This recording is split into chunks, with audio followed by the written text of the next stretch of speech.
जय शिवराय. आज भाऊबीज. पण आपण भाऊबीज का साजरी करतो? चला तर जाणून घेऊया. तर स्कंद पुराणामध्ये या भाऊबीजेची एक गोष्ट सांगितली.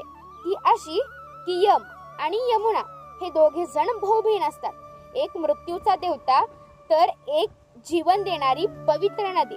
तर यमराज आत्मा घेण्यासाठी पृथ्वीवर फिरायचे, म्हणून कित्येक वर्ष यमराजाला आपल्या बहिणीकडे जायला वेळच मिळायचा नाही. आणि म्हणून यमुनेला वाटायचं की आपला भाऊ हे काम करतो म्हणून लोक त्याला वाईट बोलत असतील.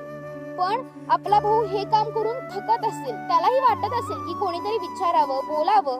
म्हणून यमुनाने आपल्या भावासाठी छान जेवण तयार केलं आणि आपल्या भावाला घरी बोलवलं. आणि म्हणून यमुना दारात दिवा लावून यमराजाची वाट पाहू लागली.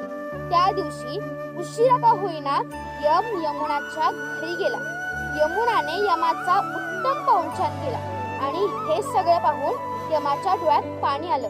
आपल्या बहिणीचं आपल्यावर किती प्रेम आहे हे पाहून यमाला आनंद झाला आणि यमाने आशीर्वाद दिला की जो भाऊ आजच्या दिवशी आपल्या बहिणीच्या घरी भेटायला जाईल, बहिणीकडून आपल्याला ओवाळून घेईल, त्याला दीर्घायुष्य लाभेल.